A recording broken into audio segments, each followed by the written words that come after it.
ఇది వడ్డాలం అండి, దండ, పూల జడ. మనకిష్టమైన పూల జడ మొహమాటానికి మనం ఇప్పుడు వేసుకోవట్లేదు. ఇవి కాళ్ళ పట్టీలు, సౌండ్ వింటారా? కాళ్ళ పట్టీలు విత్ గజ్జలు.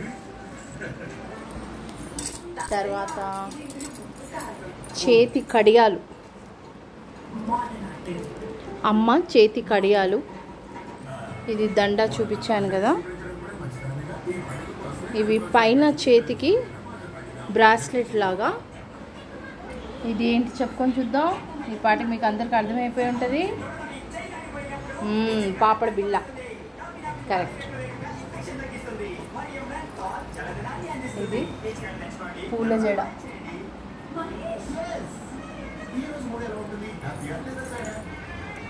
చూసారు కదా.